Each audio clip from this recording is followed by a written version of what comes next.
Indraprastha cultural festival. सबसे पहले तो इसका नाम इंद्रप्रस्थ होना ही अपने आप में एक बहुत बड़ी बात है। दिल्ली में जश्न, रोशनी और ऐसे ऐसे नामों से यहाँ पर उत्सव उत्साह मनाए जाते थे कि ऐसा लगता था कि 400-500 साल से पीछे सोचने को ही तैयार नहीं है। तो इंद्रप्रस्थ नाम से इस फेस्टिवल का नाम रखा जाए। संक्रांत जी और राहुल जी ये विचार लेकर आए कि दिल्ली की संस्कृति का नाम होगा तो इंद्रप्रस्थ के नाम पर होगा।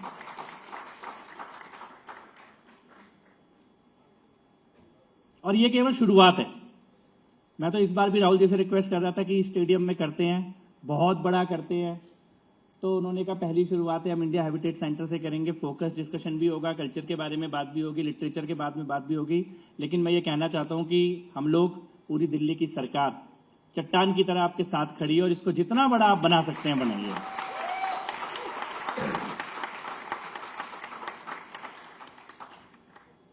आवश्यकता है, खास तौर पर दिल्ली में। देखो, नक्सलियों को तो अमित शाह जी ने खत्म कर दिया, अर्बन नक्सलियों को हम खत्म कर देंगे।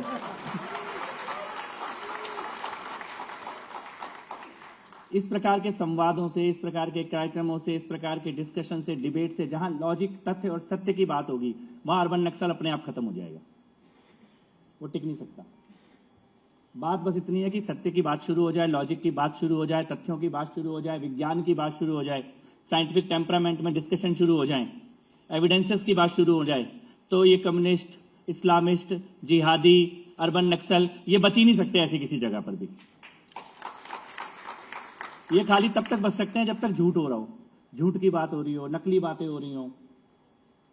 जहां सत्य का प्रकाश आया, उस उजाले में ये अंधेरे के कीड़े अपने आप समाप्त हो जाते हैं। और इसीलिए इंद्रप्रस्थ कल्चरल फेस्टिवल जैसे माध्यमों से इस प्रकार का प्रकाश राजधानी से उठे और पूरे देश में फैलता चला जाए, ये संकल्प के साथ हम इस उत्सव की शुरुआत कर रहे हैं। मैं कुछ बातें यहां पर रखना चाहता हूं दिल्ली सरकार के बारे में। दिल्ली में एक निर्णायक जनादेश दिल्ली की जनता ने दिया और दिल्ली की छाती पर बैठे अर्बन नक्सलियों को सत्ता से बाहर किया। अभी लगभग 1 साल हुआ है। 1 साल पहले तक इस दिल्ली के अंदर दिवाली के दिन दिल्ली का मुख्यमंत्री खुद कहता था कि काली दिवाली मनाएंगे, होली के दिन काली होली मनाएंगे। ऑफिशियल स्टेटमेंट आते थे दिल्ली के मुख्यमंत्री के। लेकिन इस बार हमारी पहली दिवाली थी और कर्तव्य पथ पर 1.5 लाख दिए जलाकर दिल्ली की सरकार ने दिवाली मनाई। और इंडिया गेट के ऊपर भगवान राम के जीवन के चरित्र के ऊपर भव्य ड्रोन शो किया गया दिवाली के दिन। हम लोगों ने छठ का ऐतिहासिक उत्सव, जो अभी राहुल जी कह रहे थे कि दिल्ली का जो मेन डेमोग्राफी है, इसमें माइग्रेंट पॉपुलेशन है। दिल्ली, भारत के कोने कोने में कोई भी उत्सव होता होगा, वो उससे बड़ा उत्सव वही उत्सव दिल्ली में होता है। अगर गणपति विसर्जन, गणपति पूजा मुंबई में हो रही है तो दिल्ली में हजारों गणपति पूजा हो रही है। बंगाल में दुर्गा पूजा हो रही है तो दिल्ली में सैकड़ों दुर्गा पूजा हो रही है। बिहार में छठ हो रही है तो दिल्ली में भव्य छठ का आयोजन हो रहा है यमुना के किनारे। ऐसा कोई इस देश का त्योहार या उत्सव नहीं होगा जो देश के किसी भी कोने में होता हो और अपने भव्यतम रूप में दिल्ली में ना होता हो। वही असली दिल्ली है, मिनी इंडिया, लघु भारत। उस दिल्ली के बारे में बात करने का, खाली मुगल कल्चर के बारे में निपटा के बात करने का, जो झूठ इतने सालों तक बेचा जाता था, पढ़ाया जाता था, उसकी समाप्ति की शुरुआत हो चुकी है। मैं आपको बताना चाहता हूं, हम लोगों ने दिल्ली में इस बार कांवड़ यात्रा का भव्य आयोजन किया। दिल्ली में लगभग 170 कांवड़ शिविर लगते थे, इस बार लगभग 500 कांवड़ शिविर लगे दिल्ली के अंदर। 1 करोड़ से ज्यादा कांवड़िए या तो दिल्ली से या दिल्ली से होकर गुजरे। तीज का भव्य उत्सव का आयोजन दिल्ली सरकार ने किया, तीज का कार्यक्रम, और 50,000 महिलाओं ने तीज के कार्यक्रम में शामिल हुए, सरकारी कार्यक्रम में। नवरात्रि का उत्सव पहली बार है। दिल्ली यूनिवर्सिटी के जो स्टेडियम है, 25,000 दिल्ली यूनिवर्सिटी के स्टूडेंट्स के साथ हमने मां दुर्गा की पूजा, नवरात्रि का उत्सव और डांडिया का आयोजन किया इस बार। तो ये असली दिल्ली है। लेकिन अब की बार हमने इफ्तार नहीं की, किसी को करने से रोका भी नहीं। ऐसा भी नहीं है कि हमने किसी को करने से रोका हो। आप करिए, लेकिन सरकार के खर्चे पे मत करिए। सरकार के खर्चे पे जो होना चाहिए था, इतने सालों से बंद था, वो करना शुरू कर दिया गया है। शब्दोत्सव का बहुत बड़ा साहित्यिक आयोजन किया गया था, नेशनल स्टेडियम में किया गया था। और मैं एक बात कह सकता हूं, ऑन रिकॉर्ड एक बात कह सकता हूं, अभी हमारे एक भाई सलीम वास्तविक को मारा गया चक्कू, अभी तो राहुल जी की मदद से, सब लोगों की मदद से मैं उनसे मिलने गया था, अभी वो ठीक है। लेकिन मैं ये कह सकता हूं कि संतोष के साथ कह सकता हूं कि दिल्ली की सरकार एक ऐसी सरकार है, हमारे सरकारी शब्दोत्सव के कार्यक्रम में सलीम वास्तविक को हम लोगों ने मंच दिया था। इससे पहले कोई कल्पना नहीं कर सकता था कि इस प्रकार के लोगों को सरकारी कार्यक्रमों के मंचों में बोलने का अवसर मिलेगा। ये बदलती हुई दिल्ली है, और राजधानी बदलेगी तो बाकी अपने आप बदलता चला जाएगा, क्योंकि कम्युनिस्टों का, अर्बन नक्सलियों का, मार्क्सवादियों का, जिहादियों का जो डिस्कशन है उसका गढ़ भी दिल्ली बना हुआ था। हम लोगों ने भजन क्लबिंग के कार्यक्रमों के आयोजन किए हैं लगभग 15 दिल्ली यूनिवर्सिटी के कॉलेजेस में। मैं आपको कह सकता हूं, जब मैं डीयू में पढ़ रहा था तब शायद बड़े बड़े रॉक स्टार्स के लिए इतना क्राउड नहीं आता था जितना आज भजन क्लबिंग के लिए युवाओं का क्राउड आ रहा है। और अगला भजन क्लबिंग हम जेएनयू में करने वाले हैं।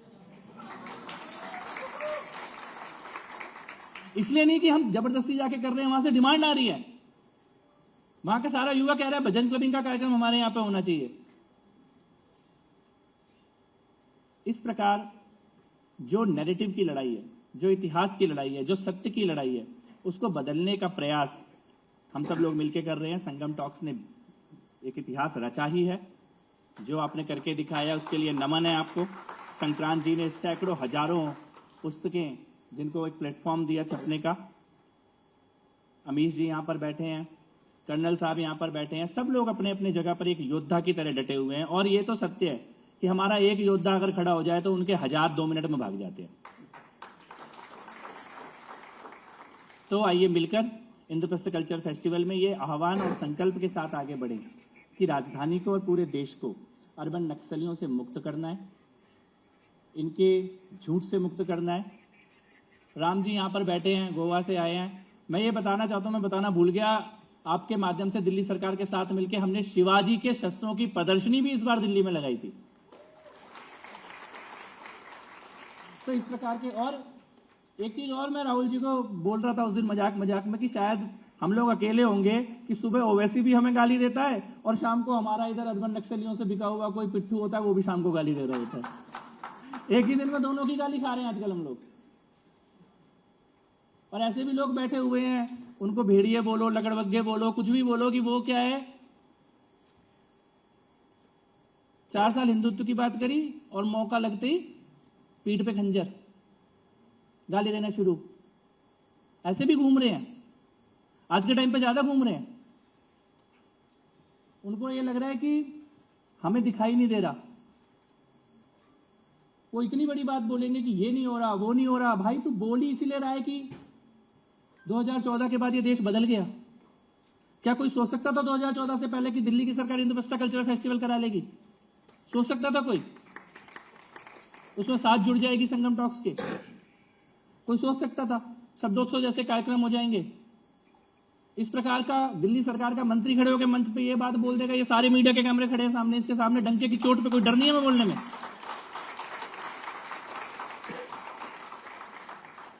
लेकिन उसके बाद भी पिन मारने का काम, अरे युद्ध चल रहा है, शल्य मत बनो, अर्जुन नहीं बन सकते तो। भाई लड़ने वाला लड़ेगा, साथ दे सकते हो साथ दो, साथ नहीं दे सकते तो पीछे उठ के उसका जोश बढ़ाओ, तारीफ करो। वो भी नहीं कर सकते तो चुप बैठो। पिन मारने का काम क्यों कर रहे हो?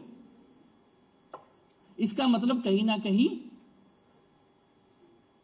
आप दुश्मन से मिले हो, शत्रु से मिले हो। और शत्रु बोध हमारे समाज में पहले कम जरूर था, लेकिन अब पूरी तरह जागृत हो रहा है। हमें बाहर के शत्रु भी पता है और अंदर के गद्दार भी पता है। और अंदर वालों का इलाज पहले करेंगे।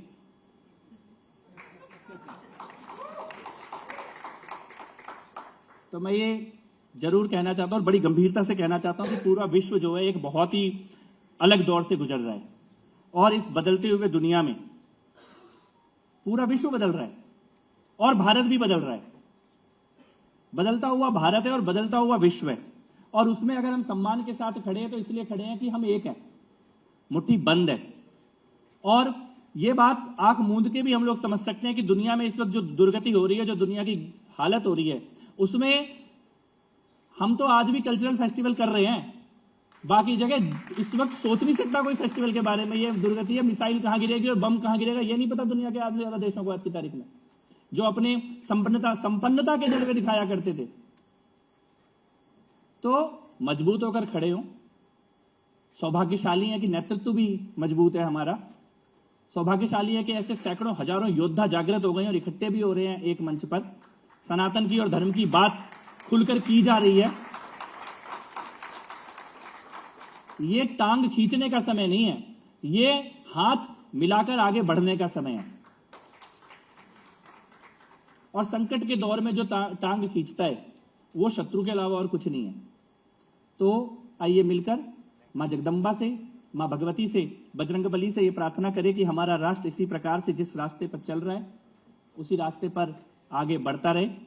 हमारा धर्म की जो पुनर्स्थापना का कार्य चल रहा है, योग की, ज्ञान की, धार्मिक परंपराओं की, जिसको स्वाभिमान के साथ पहनने में अब शर्मानी लोगों को बंद हो चुकी है, वो इसी प्रकार से आगे चलता रहे। और जो स्वप्न हमारे पूर्वजों ने देखा, अभी हमने गुरु तेग बहादुर जी के बलिदान की बात देखी यहां पर।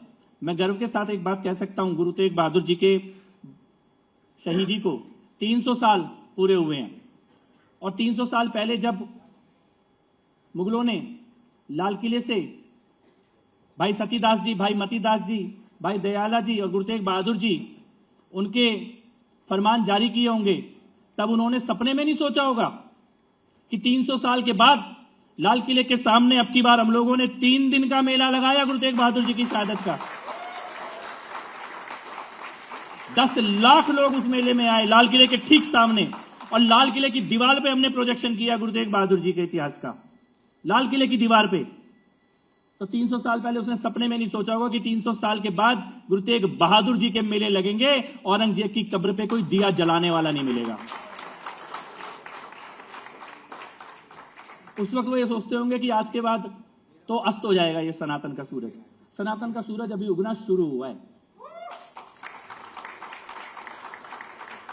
और हम सब सौभाग्यशाली हैं कि हम इसके साक्षी हैं। हमें वो बलिदान, वो युद्ध नहीं लड़ने पड़ रहे जो हमारे पूर्वजों ने लड़े। और हमारा इतिहास पराजय का इतिहास नहीं है, गुलामी का इतिहास नहीं है, हमारा विजय का इतिहास है, बलिदान का इतिहास है। और एक जरूर मैं एक इस सांस्कृतिक उत्सव में, इस साहित्यिक उत्सव में मैं एक विचार अपनी तरफ से रख के जा रहा हूं कि कभी भी पराधीन नहीं रहा भारत। एक दिन के लिए भी हम गुलाम नहीं हुए हैं। ये जो हमारे को इतिहास पढ़ाया जाता है 1500 साल की गुलामी, 1000 साल की गुलामी, 500 साल की गुलामी, एक दिन के लिए भी भारत गुलाम नहीं रहा है। भारत युद्ध में रहा है, कभी कमजोर हुआ, कभी मजबूत हुआ। एक दिन के लिए भी हम पराधीन नहीं हुए हैं। विश्व का एकमात्र राष्ट्र है जो कभी पराधीन नहीं हुआ है। और यह स्वाधीन भारत अपने स्वराज की और सनातन की भावना के साथ पुनः जागृत हो रहा है और पूरा विश्व इसकी तरफ देख रहा है। और इसी संकल्प के साथ पुनः बहुत बहुत बधाई, अभिनंदन। जय श्री राम।